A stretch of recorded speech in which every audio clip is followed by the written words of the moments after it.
journal's back here at the Newcastle United training ground, where we actually spoke to Eddie Howe this week ahead of the trip to Nottingham Forest in the Premier League tomorrow evening. Plenty to talk about. It was about a 40-minute press conference from Eddie Howe the end. So where do you want to start, Jordan? Injuries, as we always do. Yeah, we should start there, shouldn't we? Anthony Gordon, Alexander Isak. I don't need that. I'm going to play tomorrow. Isak definitely isn't. He was ruled out. Anthony Gordon, he said it was slightly unclear when he would return to training. The injury isn't thought to be serious, but on that basis, it doesn't sound like he's gonna make tomorrow. So 2 blows there, but maybe a slight positive with Gordon, because when a player leaves in a protective boot on crutches, you feel the worst. But it does sound like that he could potentially push to be back in the coming weeks, which is positive, because as I say, you feel the worst and you see that. I think the hard. No, well, I think we saw last season with Bruno was seen in a protective boot after the Fulham game, then played the next game at Crystal Palace, I think it was. So was just as a precaution, which is a positive, because ankle injuries, you can fear the worst. It could be months out. Fortunately for Anthony Gordon, it looks like being weeks. Yeah. So that is a positive, because he's been such an important player for Newcastle this season, with it not only his goals but his assists. Even against Luton, he didn't play a direct part in terms of getting an assist, but played a key role in Sean Longstaff's second goal, just with his pace and energy. But I guess Eddie Howe now has a decision to make in how he lines up his front three on Saturday at the City Ground, because Alexander Isak obviously unavailable for that game. And he was also touched on the likes of Joe Willock, Elliot Anderson, who are getting closer. Didn't to me sound like they'd be involved this weekend though. No, he was actually asked about, because I think a lot of you guys have picked on it, where Eddie Howe says a player is close and then doesn't appear for 3 weeks. And he was actually asked that directly about Willock, and I think it was a very complex injury, Achilles injuries. Not sure how many people have done it out there, but they are complex injuries. And Joe Willock, it sounds, is close. Was asked if he would be back in February. He said we hope so. Still not training. Yeah, still not training. Back with the sports science team, making good progress. He said Elliot Anderson had a positive scan result. He's back out running. Just as there's a bang behind her there, is it? Press officer. To be kicked out. Yes, I think we should go. We'll see us outside. So we're in Jordan's car now. We got out before we were kicked out. We might have got in trouble if we'd kept recording. I think Craig Hope might have got caught up in it. But check out his video to see the results of that. But Jordan, what were we talking about? I think I was talking about Elliot Anderson. He had good scan results. I forgot. Been derailed. He had good scan results. It still looks like he's a few weeks away at least, doesn't he? He posted an update on Instagram this week saying final few steps. He also did a positive update the week before as well. So you get the impression he's getting closer, but obviously it's been quite a serious injury for him. A fractured vertebrae in his back kept him out since the back end of October. Crystal Palace, the last time he appeared, which was back end of October. So if he's back before the end of the month, it'll be a boost. But that Newcastle midfield is risking getting more and more stretched, because at the moment we've got sort of 3 players, or 2 senior players really, then plus Lewis Miley, and there's no one else really. And Joe Linton's out, Joe Willock's been out for an extended period, Elliot Anderson's out, Bruno's on the cusp of a ban, which Eddie Howe also addressed as well. It's something Newcastle are definitely going to have to manage moving forward. Yeah, no, and just on the midfield, I thought Eddie Howe summed it up quite well. So you look at the current midfield 3: Sean Longstaff, Bruno, Lewis Miley. Individually, they're all having very good seasons, but as a midfield 3, there isn't that balance there. And he touched upon the likes of Joe Linton being a miss. I think he was asked directly if the midfield, the lack of balance in the midfield was the biggest problem this season that he had, and didn't directly say that, but I think he pretty much hinted that, to be honest. And we'd all agree with that. I think that's where the problem lies. So I thought it was really interesting that Eddie Howe actually touched upon the players doing individually well this season, but just hasn't quite clicked in the midfield, and that's been a worry. I think Nottingham Forest on Boxing Day was one of the games where I really did see that midfield torn open. It was the Luton Town game, and then it was the Nottingham Forest game where there was one ball through the midfield and it was cut open. And look, there's been signs where they've done okay. Aston Villa away, for example, but in the main that midfield really has struggled. And you're right about Bruno there. They are a Bruno yellow card away from a potential disaster, because what do you do then? Do you change the formation, or do you put someone else in there? And don't know, like Joe Willock might be back by that point, hopefully, or do you change the formation? I think that's probably one thing that Eddie Howe should maybe look at if the results continue to be how they are, the inconsistencies, because I think that's a real area of struggle. And they played this formation now for, was it 18 months now? And yeah, formations tend to grow old. And I think the formation works, and Newcastle got a fully fit squad and they've got the players available. But I think when you have players unavailable, it needs tweaking. So it'll be interesting to see if these struggles continue, that he will look to do that. And I think the Bruno ban, which is going to come, let's be honest, it's going to come at some point. He's not going. I think it's 9 games he needs to go without getting a yellow card. That's not going to happen. So I think Eddie Howe his hand might be forced if Bruno is to, or if and when he will pick up that ban. Yeah, it's just the timing of it. Hopefully you get Joe Willock back, as you say, by the time Bruno gets banned. So hopefully he avoids a yellow card this weekend if Joe Willock's not back, of course. But another point that was touched on that I think brings us quite nicely into the Dan Burn situation. Well, Eddie Howe was asked quite a lot about Dan Burn. Joe Linton's absence on that left side has probably exposed Dan Burn more than Eddie Howe would have liked. Yeah. And you saw last season the effectiveness, particularly of that left side, when you had Joe Linton, Joe Willock, and then Dan Burn. The legs and the protection that offered Dan Burn really worked in Newcastle's favour. And I think recent weeks, when you haven't had Joe Linton, you've had either a Sean Longstaff or Lewis Miley, and then potentially a Miguel Almiron or Jacob Murphy, even Anthony Gordon playing on that left hand side. It has sort of exposed Dan Burn a little bit. Don't get me wrong, he's had good games. He probably man of the match against Fulham. Scored a goal, and until Leon Bailey came on, he was excellent against Aston Villa as well. It was just last weekend against Luton, the reverse fixture against Nottingham Forest as well. He is being exposed by pacey wingers, and it was no real surprise Eddie Howe was asked quite a lot about Dan Burn in his pre-match press conference, John. Yeah, he defended him the hilt, didn't he? I think he called him one of his greatest signings.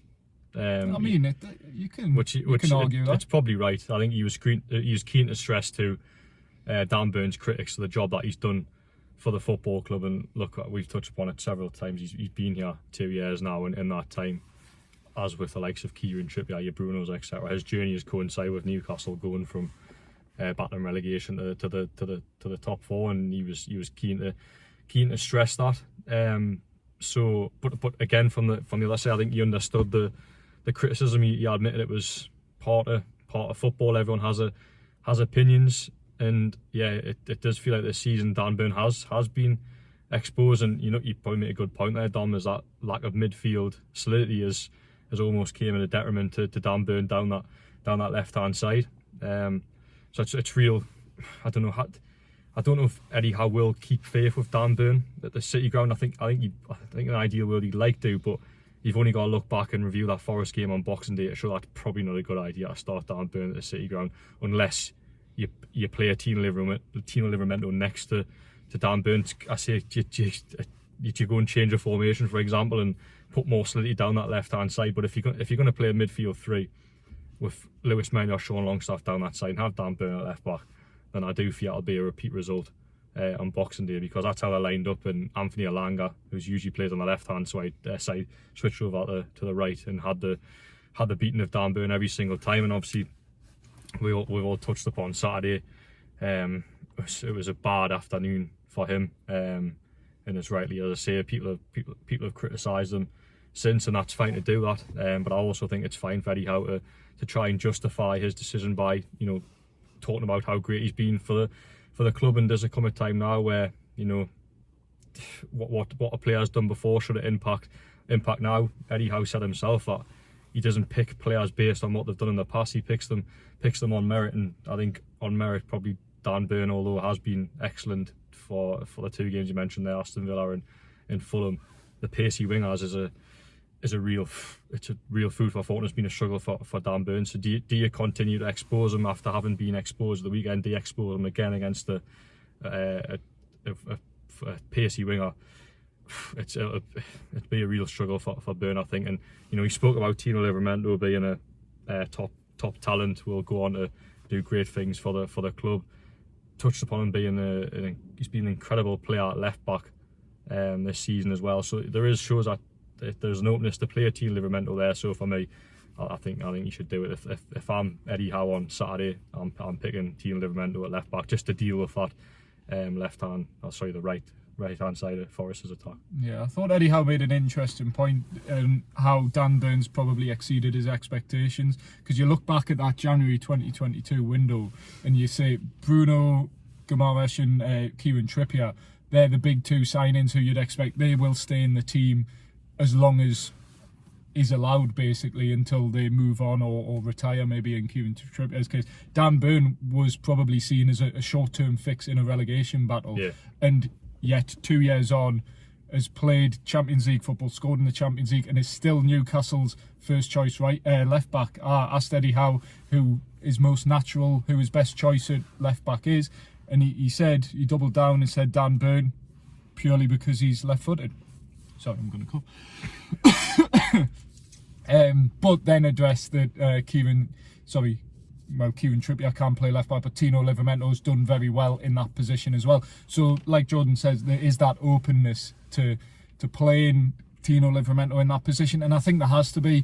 I think stubbornness or showing loyalty to certain players who as good as they have been and as good as qualities they have shown, if they have weaknesses in certain areas and up against certain teams, certain wingers, certain players, they're going to be exposed. You take them out of that situation. And I think last weekend against Luton wasn't so much on Dan Burn as it was on Eddie Howe. He was almost hung out to dry a little bit by Eddie Howe, by remaining on the pitch, because first 20 minutes you could see that Dan Burn was going to have a very difficult afternoon, and Tino Livramento comes on, as he did against Aston Villa as well, and just calms things down, because he does have that extra few yards of pace and can keep up with pacey wingers. Of course, there'll be exceptions to that, but Dan Burn was brought in as a centre-back and has moved out naturally to that left side as a result of injuries and illness to Matt Targett.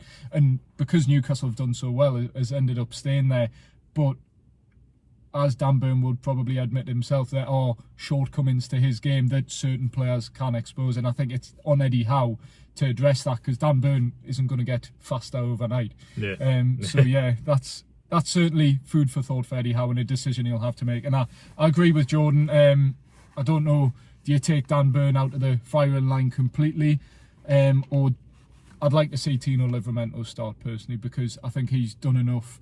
He's probably been he has been Newcastle's best summer signing, which isn't saying an awful lot, but he has only started, I think, half a dozen Premier League games this season. So a good run of games in the side for him would bring him on massively, because he's still only young and, as Eddie Howe says, has a big future to play in the club. Yeah, is Lewis Hall an option? Well, he was mentioned. I thought he wasn't going to mention Lewis Hall. Yeah, that was part of the thinking of my question. I was like, who are your natural left-back options? And you mentioned Lewis Hall, said he's progressing well. Alex Murphy even mentioned Paul Dummett.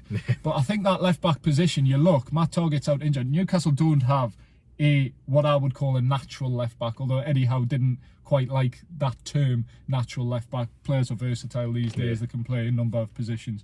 But I'd argue, in terms of a traditional left-back, Newcastle don't have one currently available to them, because you look at Dan Burn, Paul Dummett, these are players who are probably better suited to that left-sided centre-back role, given their physical qualities. But, moving on. Just want to say, on Dan Burn. Dan Burn broke his back, so get off his back. That was a line that came from the Nationals there.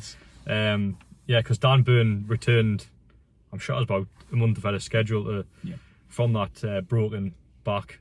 So yeah, I thought the line was quite amusing that, people are on his back, given that he broke his back. So I went round in circles that one anyway. It was good. It was good.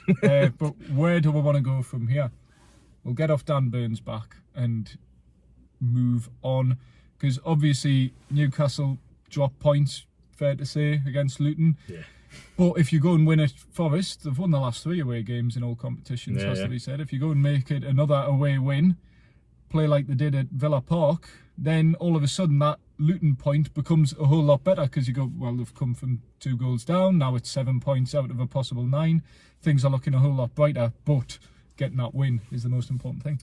Yeah, and as I say, I think that the team selection will be very interesting, just from not just the left back point of view, but the attacking point of view as well, because as I mentioned earlier on the video before we got kicked out the training ground behind us about Isak and Gordon being ruled out. So who do you play in the wide areas now? Do you bring Harvey Barnes back in on the left hand side? I asked Eddie Howe if Harvey Barnes was fit to start games, and he said ideally he wouldn't put him in if he had a fully fit squad, but admitted to playing players who weren't necessarily fully fit this season because of a result of injuries. So is that a little hint there that he is prepared to start Harvey Barnes tomorrow? But if not, I think obviously Callum Wilson's gonna come back in on down the central striker position, and then Jacob Murphy and Almiron is probably the two forwards. But I do wonder if there's a little bit of temptation there to start Harvey Barnes. Me personally, I'd probably bring him off the bench, because the last thing you want, and Newcastle's luck with injuries this season, is you don't want him breaking down. So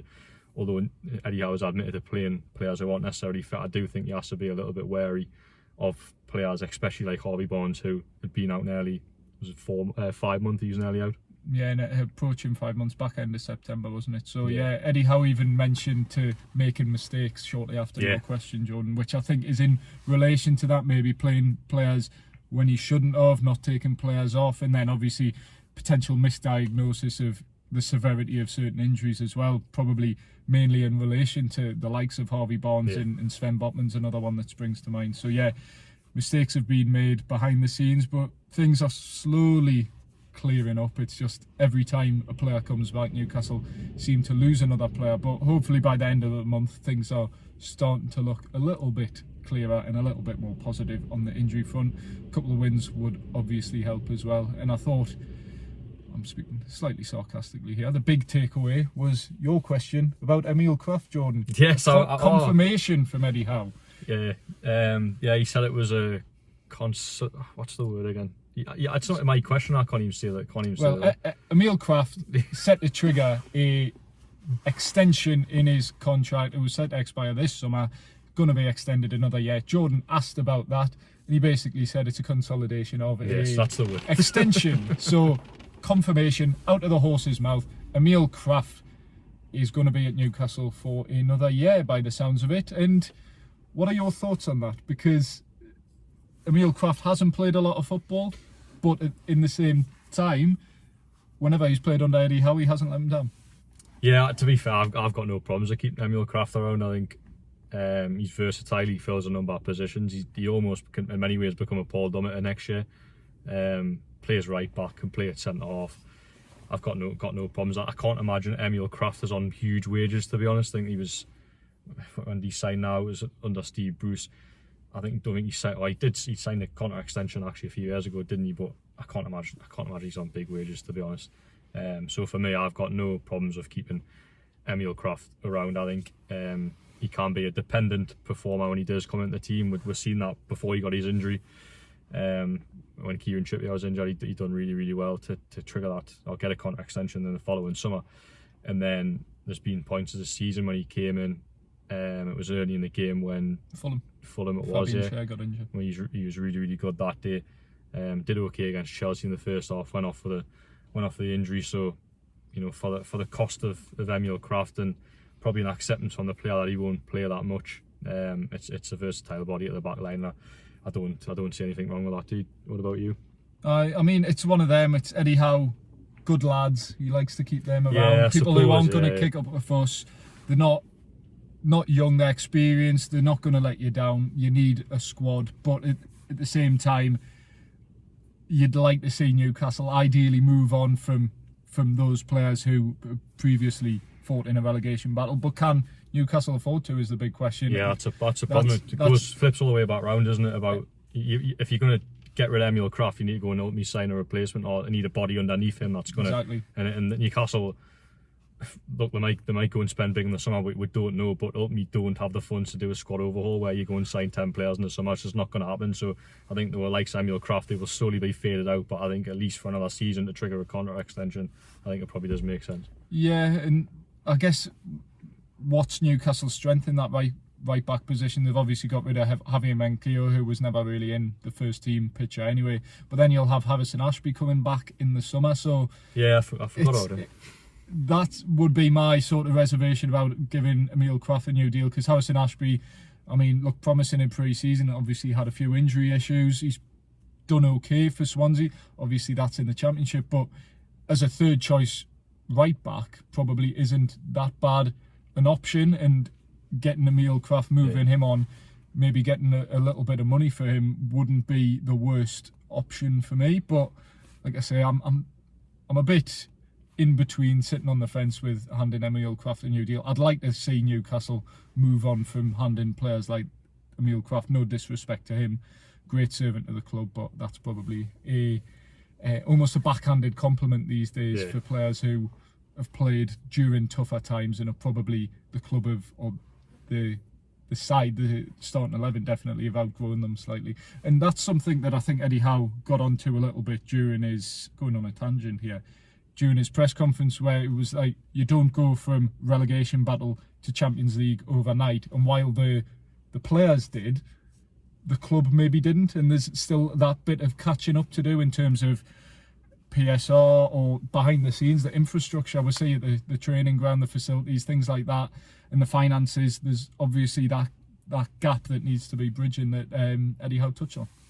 Yeah, no, it's a good point. I mean, I think the term reality check, has this been a reality check for your players, for the club this season? And I think probably a reality check for the people higher up, because the players done so well on the pitch last season to get Champions League football, but unfortunately this football club is so far away from being a Champions League football club in terms of the higher operation, and that's in terms of your funds and your revenue and all that There's still porter cabins at the training ground, not the...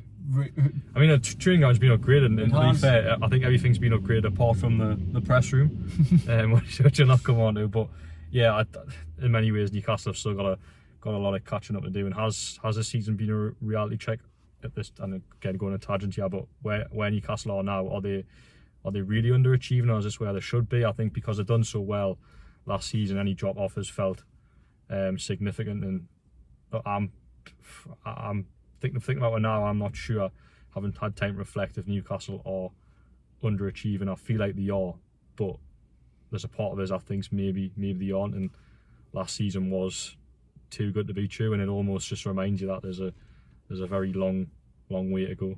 Yeah, I think you always look, I always say the first season the goal was to survive relegation. Newcastle came 11th, which almost accelerated things by a season. Then they came 4th, which almost accelerated things by another season. Yeah. So now is probably, if Newcastle had just avoided relegation, then come like 10th last season, then you'd probably, your expectations would have been tempered slightly, and you would have been like, this is par for the course. We've had an injury crisis. It's the acceleration of things over the past 2 seasons that have probably been like, oh, this is disappointing in comparison, which is only fair, it's all relative.